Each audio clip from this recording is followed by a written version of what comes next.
വെണ്ണനെ മൂടുവാൻ എത്ര ഭാഗ്യം.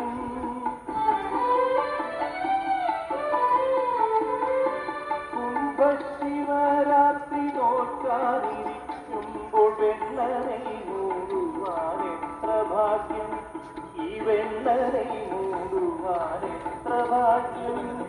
കാലനാണെപ്പോഴും കൂട്ടിന്നു കൂടെ ശ്രീലകവാതിലടയ്ക്കരുതേ.